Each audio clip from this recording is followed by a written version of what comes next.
Good evening, everyone. Thank you all for joining us tonight. I am Kathy Griever, the General Manager of the Savannah Research Unit based here in Kruger National Park. As most of you are aware by now, Kruger National Park will be turning 100 years on the 31st of May this year.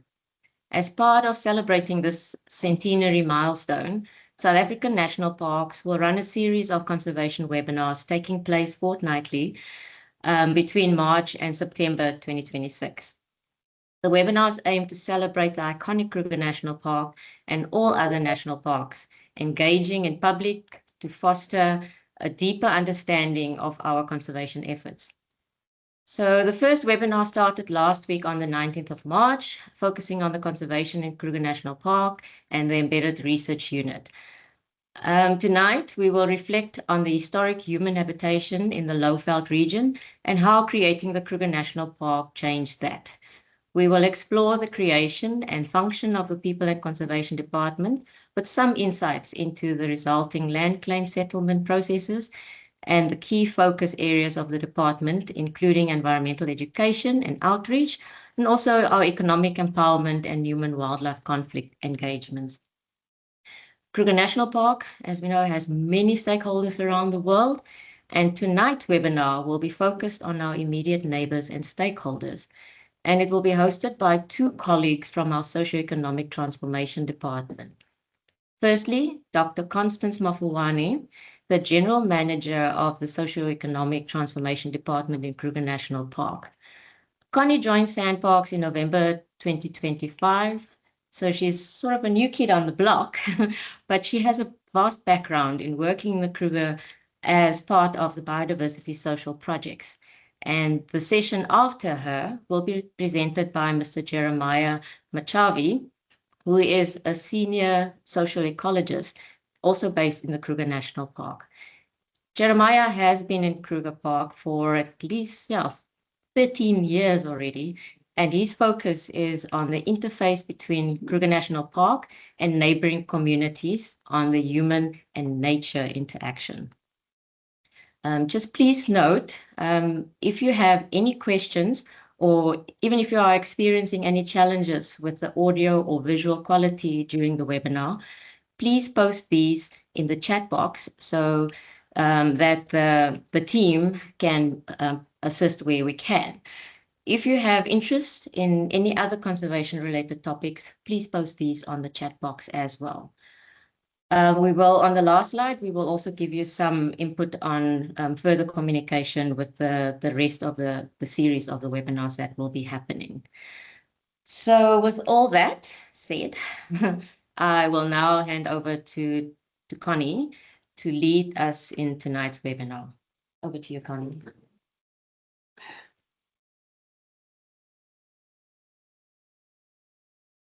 Thank you, Katie, and good evening, listeners. And thank you for joining our webinar.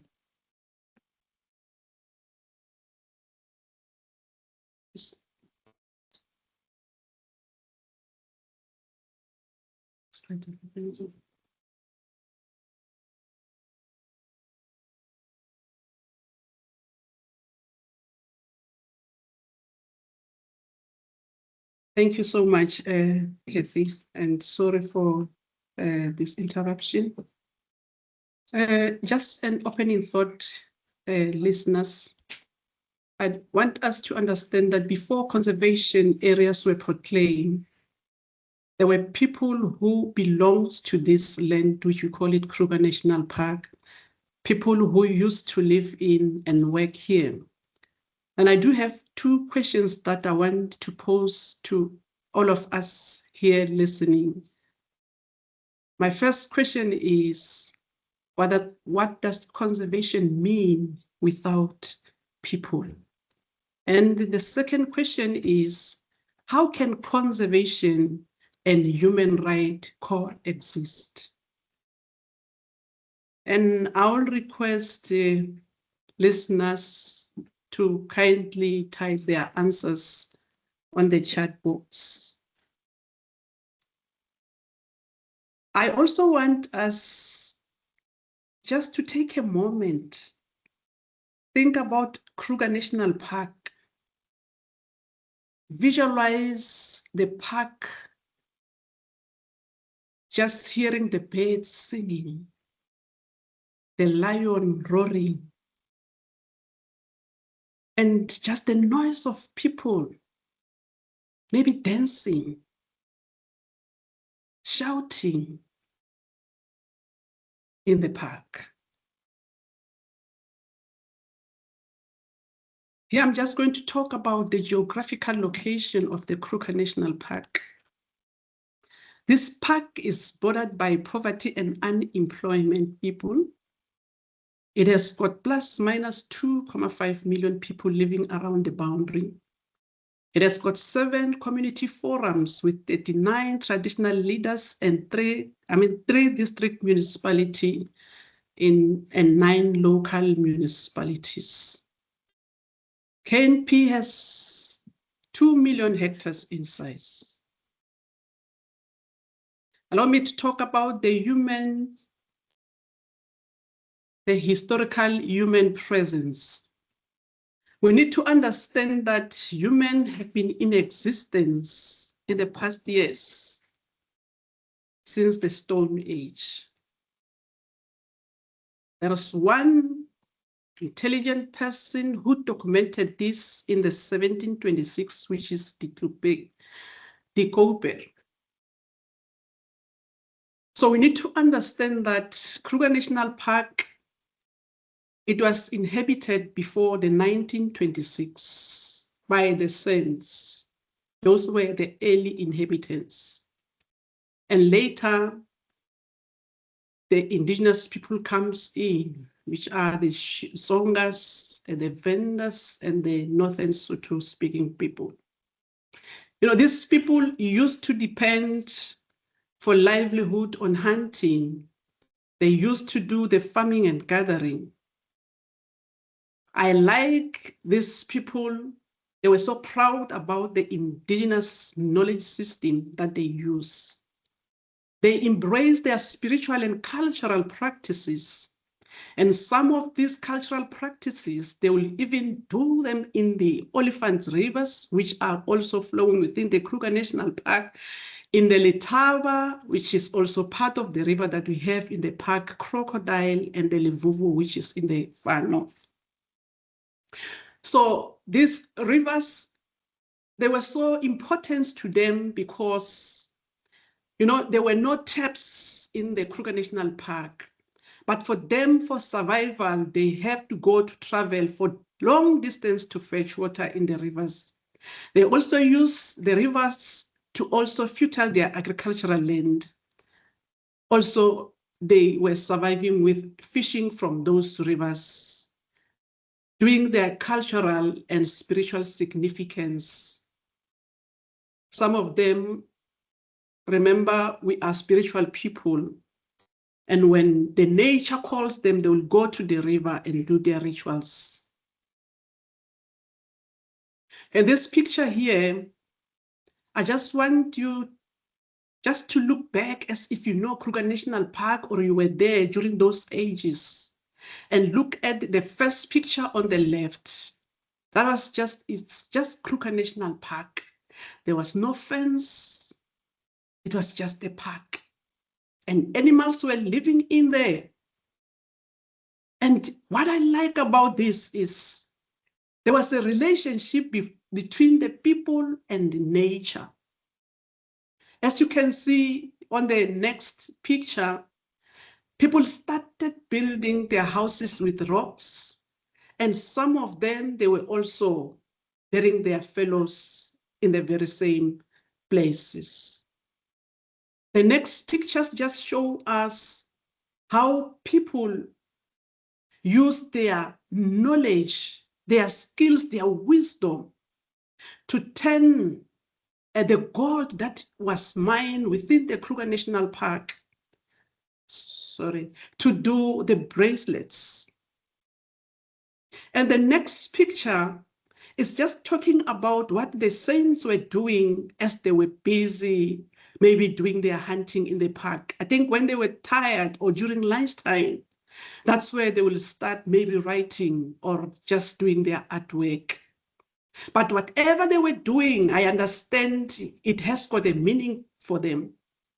As you can see, some of them, maybe they were just drawing the impalas, but it has got some meaning for them. And maybe some of them, they were depressed, but they were taking out that kind of depression into art. Because art is something that as human beings, when you do it, you feel much better. Then the next slide, again, as we follow the first one, it talks about the indigenous people who were working together with nature. These people, as I have said, they used to survive in doing the farming. You can see this man is having his hoe, he's going to do the farming. But even if he's traveling, he's got his security, which is the dog, just to protect himself against the animals. And the next picture talks about the other activity that these people was doing, which is hunting. While the third one talks about the stones that these people used to have or use when they do their hunting. You know, when the men are in the field doing the farming and the hunting, the women will also have some activities to do at home. So as you can see from the picture, we can see that woman is now doing the pottery. And the pottery were used to collect water. But this was one of the activities that these women were doing rather than just sitting at home doing nothing. And for them to be able to eat, the woman must use the pot place to go and collect water with. So the next slide here is just showing us the kind of houses where these people were staying in the Kruger National Park. And the next three slides talks about the cultures that I spoke about, which is the Bapedi, the Tsongas, and the Vendas. Even today, when you look at how we were, we still represent the ancient time. You can look at how the Tsongas are wearing here. They're wearing the skin of the animals, and that shows us that there was a relationship between human and animals. The last two pictures on my right, as you can see, those are animals or the elephants just very close to the river.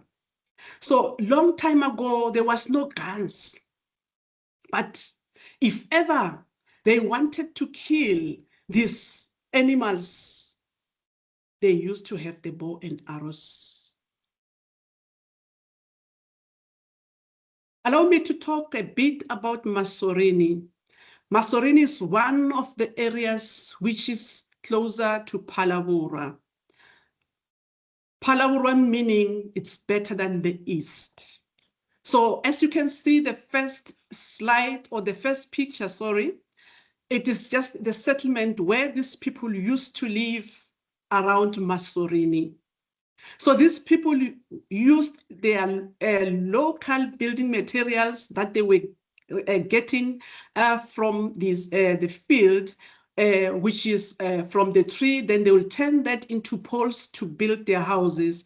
And they were also using the stones as well as the grasses or thatch grass and the water that were collected from the rivers, plus the mud to ensure that they built the houses for themselves.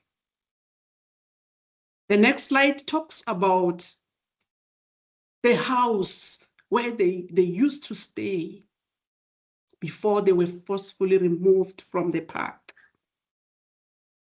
If you can look at this house, you'll find that maybe 3, 4 people used to live in this house. But what I like about living in this house is they were having peace, these people, because it was them and the nature. It was them and the animals. As you can see, there are ponders and the ponder stick. These two things are the materials or the tools that they use to grind the maize meal when the husbands were coming from the field with to prepare the food. And imagine now whereby you just go to Pick and Pay and buy a bag. But for them, it was difficult at least to get something to survive on. They had to take maybe 3 to 4 hours just to prepare this. And after preparing, one needs still to go and prepare the fire. And one needs still to go and collect the wood. But even if they were collecting the wood, they were so very much caring about the conservation. They were looking for the dry logs. They were not cutting the trees that are still having the value, but those which they feel like they are dead, those were the trees that they were using so that they can be able to prepare food for their families. Same applies to when they go for hunting. They were not just hunting for the sake of hunting. Some of them, they were doing this hunting for a purpose. As I spoke in the previous slide, that some of these things were done for spirituality. And I like these people because they were not wasting when, let's say, for an example, they kill the impala. They will do what we call biltong. Just dry the meat, as you can see from the picture. And as you can see, these people were living as a family, united. The kids are playing. It means they were enjoying. And sometimes when you see them having this kind of the stones, some of them, they are using these stones just to defend themselves from the territory. And when you see the women, as I have spoken, doing the pottery, it's because they were using this for cooking and for collecting water. There is one thing that I like about the people of Masorini. You know, let's say, for example, you don't even have that ponder to prepare or to grind the maize meal. So ladies were also using these grinding stones, as you can see to the picture that's next to the house. They were using the grinding stone to grind those mealie meals, and also the nuts. Because, you know, when you are farming, you don't farm only one thing. You need the nuts for the proteins and the lives. So they used even the clay pots just to store the sorghum beer. They also use those grinding stones also to grind the medicine. By then, there was no pharmacies.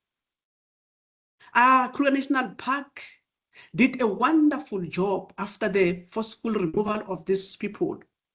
They preserve this culture, and then they turn Masorini into a cultural heritage site. And now it is being used for tourist activities. Here in this slide, I just want to talk about the human presence. There was animals, but humans as well were still living there. The first people were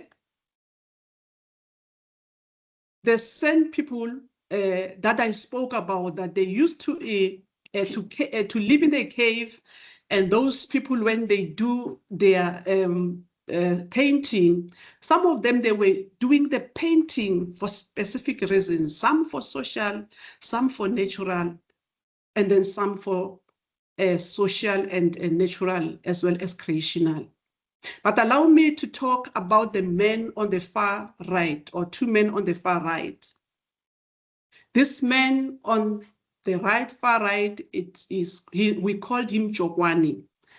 And Jokwani, it's one of the picnic sites within the Kruger National Park. So this man used to be in the Kruger National Park in the 1950s. He was also surviving through the hunting, the farming, and they used to call him the man full of wisdom. And then the area was also called the Ranger Post in the 1928. And it has got 2,000 hectares.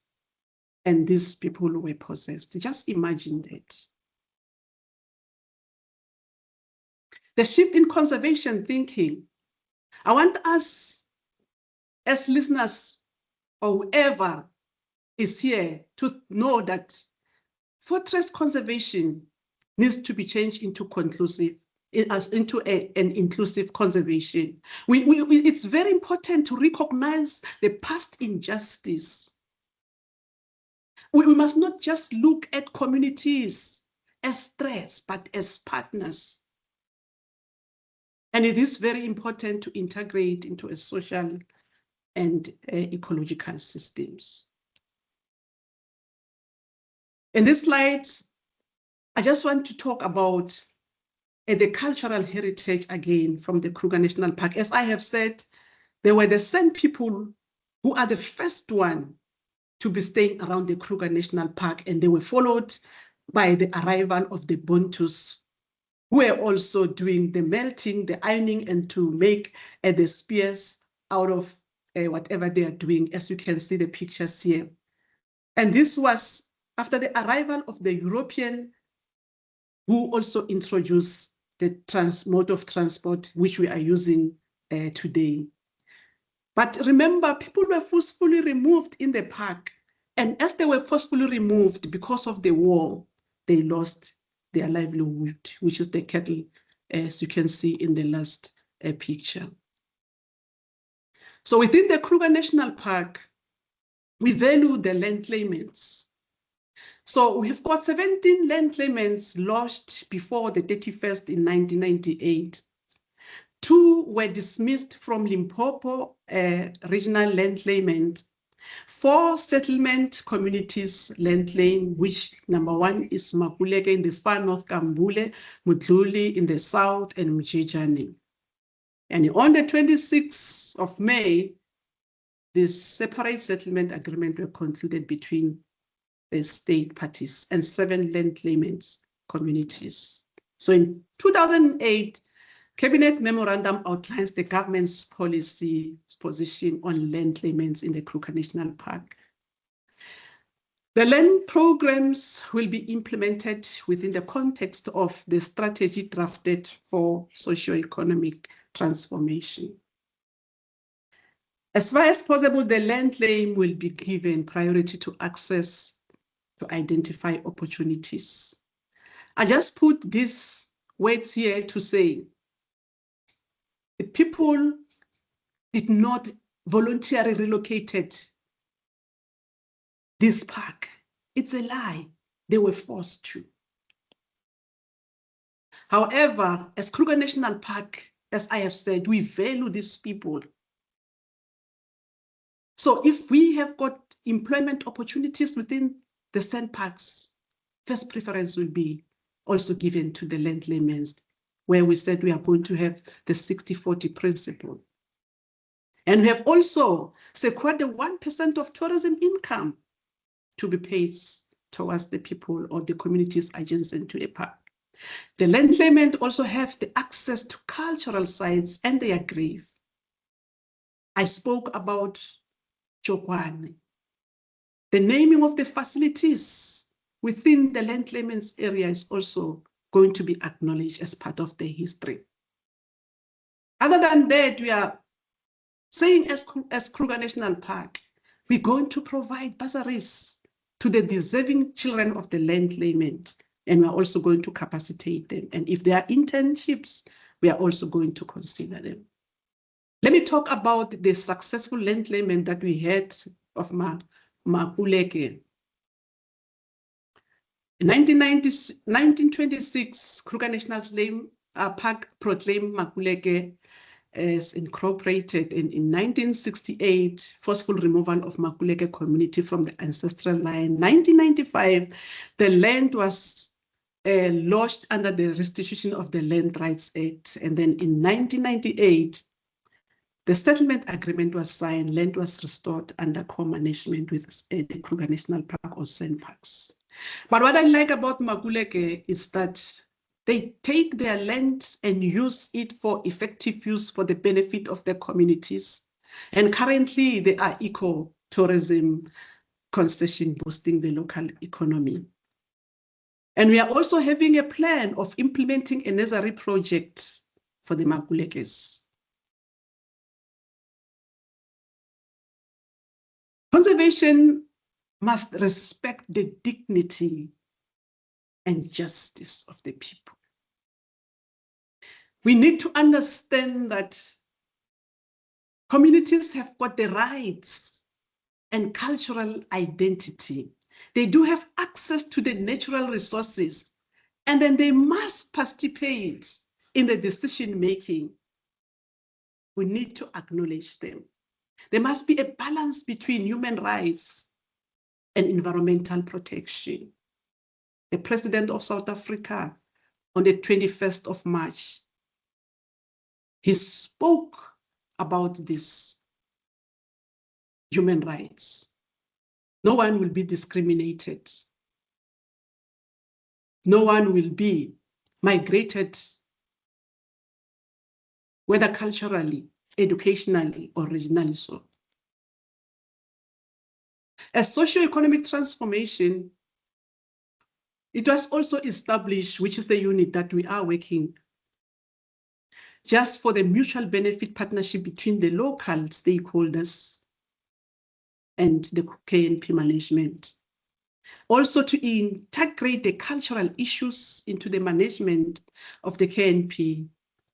But our key focus areas is all about liaison and partnership.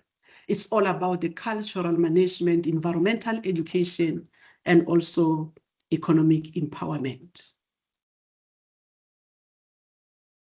Here, I just want to say, socio-economic is beyond what we might be thinking.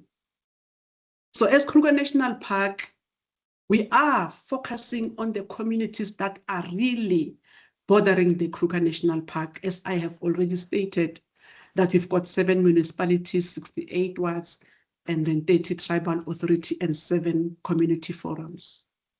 I'm going to stop here and allow my colleague Jeremiah to continue unfolding what we are doing in the economic, socio-economic transformation division. Thank you.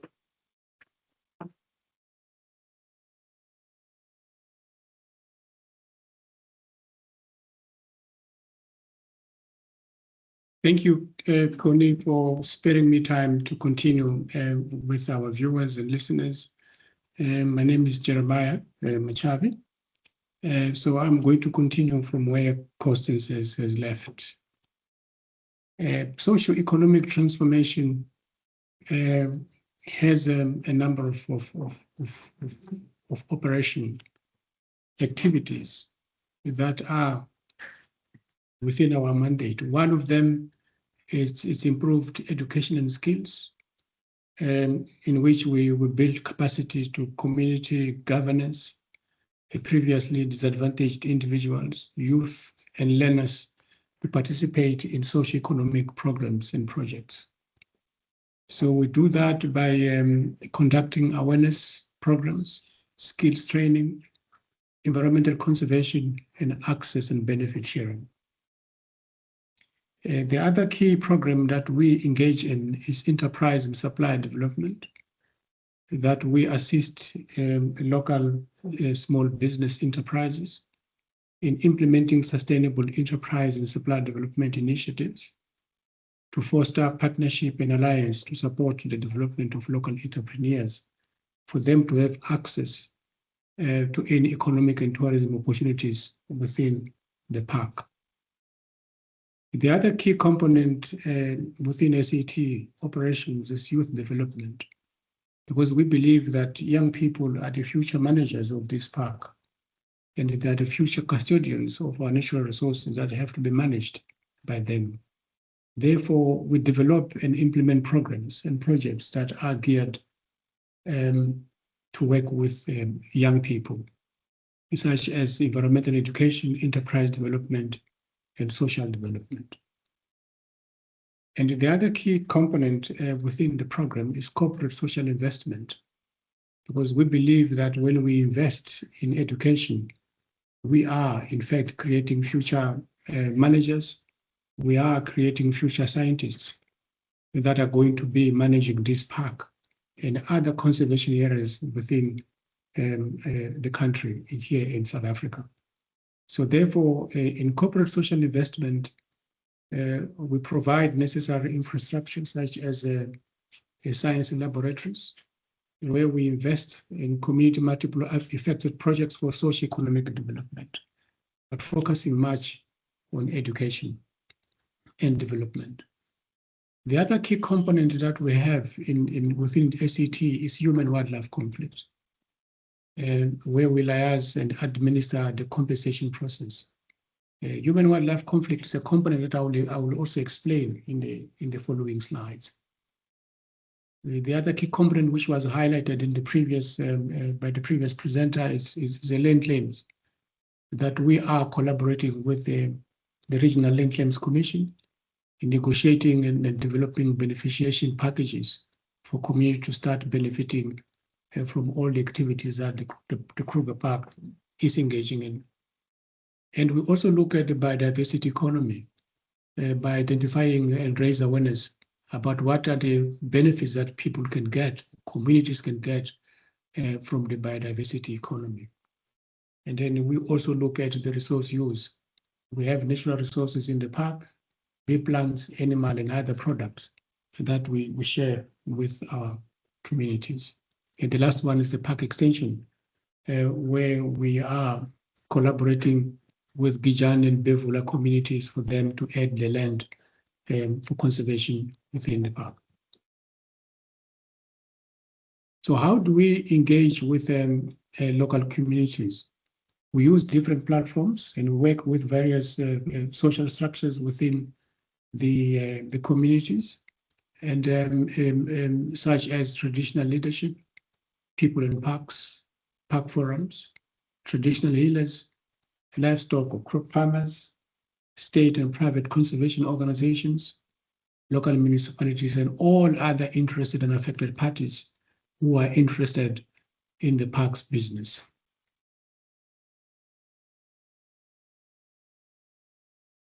One of the key components, it's about environmental education and awareness, because as I said, that we believe in investing knowledge in education to our young people. So we are investing our time, we're investing our knowledge, and we're investing our resources with schools, colleges, and universities who are coming and visiting the park, or we visit them in our outreach programs. And to do that, we also have a walk and learn on the wild side project, which targets grades 10 and 11 learners who are doing tourism within our communities. So the purpose of us targeting grade 10 and grade 11 learners that are doing tourism is to expose learners into practical aspects of tourism and conservation in the park. So these learners, they come and spend a night in the park and work with us for 2 days.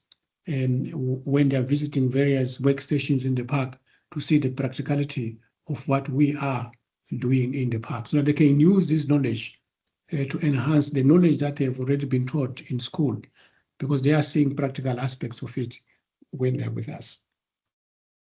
So the other project that we engage school learners, kids in parks, that target primary school kids that are also spending 2 nights in the park. So we teach them basic ecology, how to identify birds, how to identify wildlife, and we also teach them on how to look after the environment in which they live. We also engage with pensioners that will give them free entrances into the park for them to view wildlife and learn about other aspects that we have here in Kruger. And we also engage and collaborate with livestock farmers and crop farmers, as well as traditional healers. Having said that, we also have to face reality of what our communities are facing with, specifically those that are closely bordering Kruger National Park.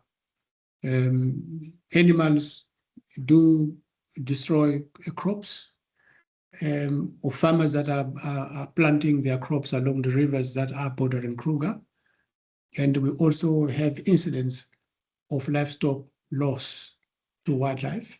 And we also have environmental issues such as water pollution, deforestation, and other environmental issues that we identify during our outreach programs. So we do have interventions such as collaborating with farmers, compensation of livestock loss, and awareness programs. If you look at the pictures on your right-hand side, you will see the elephants breaking the fence, and you see the crop farmers that are being destroyed by elephants. So this is one of some of the key conflicts that emanate between human and wildlife. So when we do our outreach and awareness programs, the objective is to identify environmental issues such as effect of climate change, water and land pollution, inadequate waste disposal, deforestation, wildlife crime, land degradation, and other environmental issues that we may identify. And then the moment we identify them, and then we sit and talk either with the school, with the local communities to identify projects that can address such environmental issues that we have identified. And to give you an example, we look at the plant resource use, where at the moment we have a project in one of the local communities bordering the park, where we have the K apple plants that we planted there, and Lalapal up north of the park. We also have greening projects, waste management projects, and bioenergy projects. So the purpose of us initiating this project is not only to address the environmental issues, but it's also to create enterprises that create job opportunities to improve community livelihoods.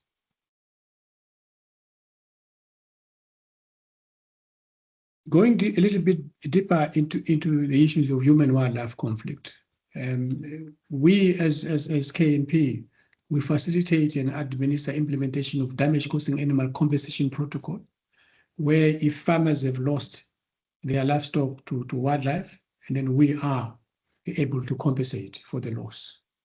And we do that by engaging with local stakeholders such as traditional leaders, South African Police Services, partner organization, community forums, and the public as a whole to curb wildlife crime. And we do that through workshops with livestock farmers where we discuss mitigation measures on how can we reduce or stop human-wildlife conflict. And we also have donated some wildlife fences that we are no longer using in the park, to prevent livestock from getting into public roads, because eventually they cause accident and they become an attractive to lions that might be walking along the fence. So we do that by collaborating and working with our stakeholders as indicated. So human-wildlife conflict, we may not have a blueprint on how can we solve it, because it's an issue that has been there for thousands of years. Since humans were here and animals were here, human-wildlife conflict has been there. So after realizing that we have had a number of incidents of human-wildlife conflict in Kruger, and then we had to go through a process where we had to do a research. We had to discuss with our local communities, discussing with livestock farmers, traditional leaders, to find ways on how can we compensate livestock loss to wildlife. Because livestock is not only for meat, for protein, but it's also a means of community livelihoods. They depend on it for income and for survival. So we do that by increasing an awareness on the burden that human-wildlife conflict raises. And then we also do that to improve community livelihoods. And we believe that in the future, we are going to do further research to look at the crop damage by wildlife, to see if there could be any way that we can also, compensate farmers that have lost crops to wildlife. So this is an effective human-wildlife conflict management.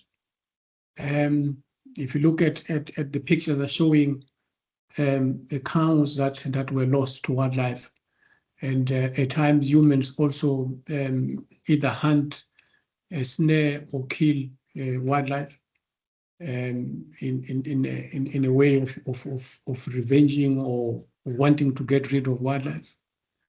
The other pictures show how we engage with local farmers to find ways on how can we mitigate this. And if you look at the graph on the bottom left, shows the amount of money that we have spent as Kruger to compensate farmers that have lost livestock to wildlife. 2008 was the highest, where we spent about R500,000 rand in compensation. And as the years went by, then we saw a decrease in the amount of money that we spent. And the lowest one was 2024, where we spent less than 50,000 rand.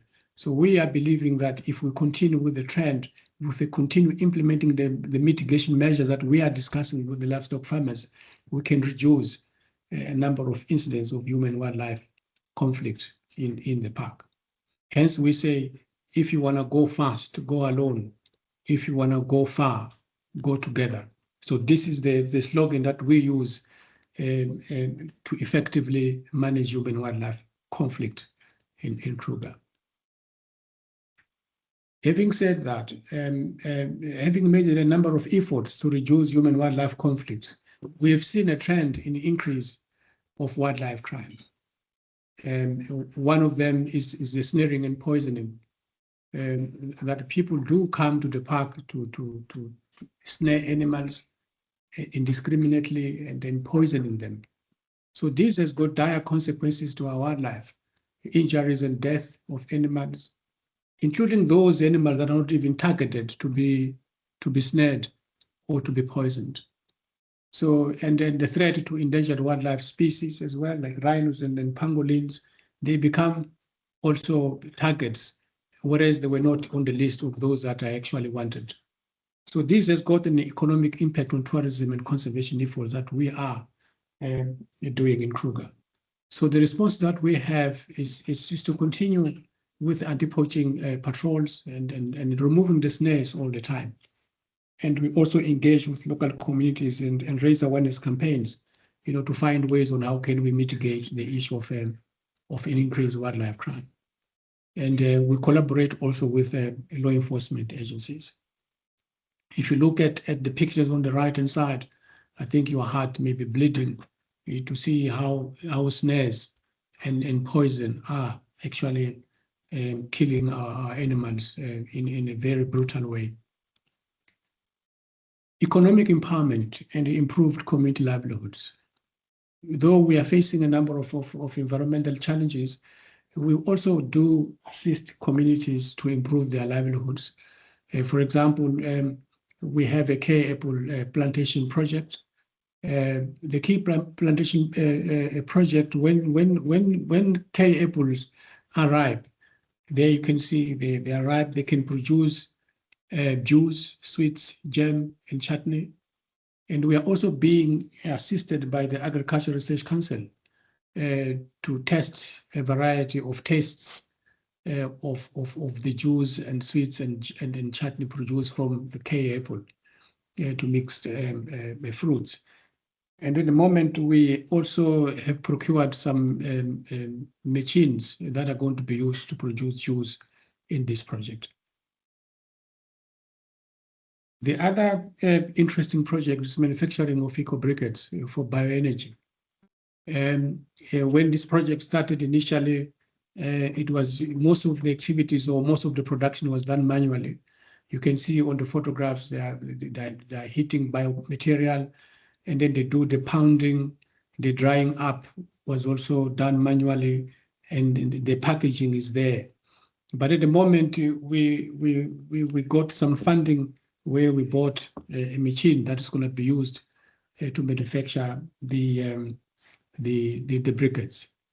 And we have seen that production has increased and by around 80%, showing that the use of machine is more useful than if you were to use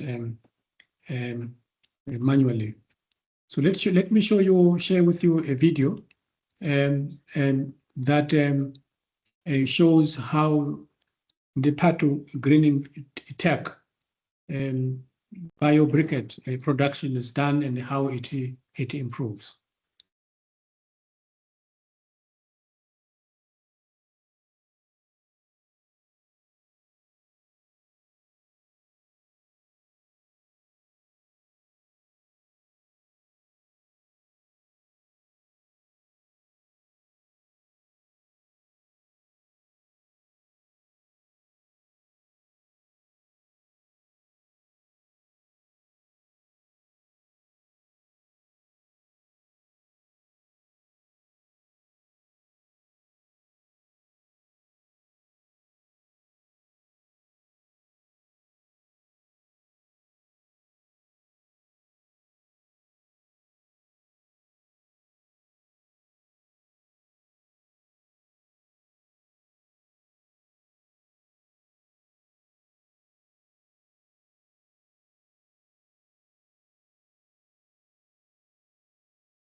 Sorry, we had some issues of the sound. You might not have had the sound But at the end of the presentation, we are going to give you the link on how to access the video.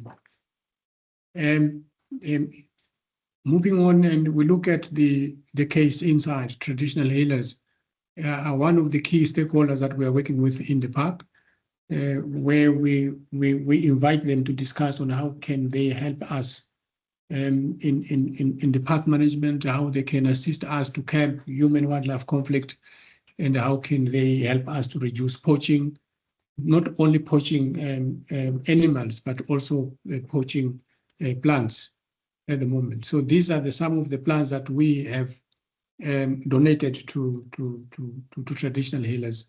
If you look at the toad pod, it's also used traditionally, to treat illnesses. And we also donated paperback. We also donated African potato. So these are some of the rare species that are no longer available in communal areas, but they are available inside the park. And we have also donated wild ginger, and we also donated elephant and rhino dung. So these plants and these biological animal products, they are used traditionally to treat flu, cough, diarrhea, stomach ache, toothache, sexual transmitted illnesses, diabetes, high blood pressure, and other illnesses that traditional healers have told us that they are actually using this to treat illnesses.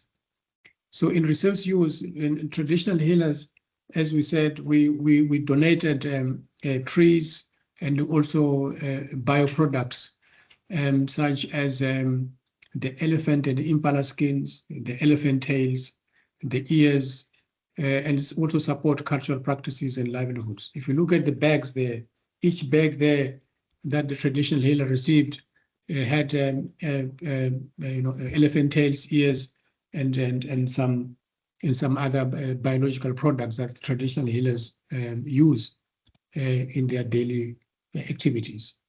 So this is another important component that we look at bioprospecting the use of giraffe droppings for traditional use. So we are investigating further that we can use giraffe droppings. We collect them freely in the wild. We can manufacture ornaments such as necklaces, earrings, and bracelets. We package them nicely, and then they can end up being used either by men or by women. As you can see on the photograph, these are the products made from the giraffe dropping. So it's not only doing bioprospecting, but also supporting the enterprise supply development and bioprospecting, helping the small businesses to access markets, to access funding through partnerships, and also access to support small businesses, and also doing the bioprospecting for socio-economic development and resource use. So this also enhances the value for people, where we share indigenous knowledge systems and cultural heritage preservation and strengthening sustainability of using natural resources. So people are not separated from conservation, they are central to it. So in summary, empowering communities, promoting coexistence through environmental education. We provide training, awareness, and conservation, sustainable livelihoods, and human-wildlife coexistence. The second key component is community engagement, where we foster dialogue and collaboration between communities, KNP, and stakeholders, conservation and human rights issues. We also encourage sustainable livelihoods, support community-led initiatives, programs, sustainable agriculture, ecotourism, environmental entrepreneurship.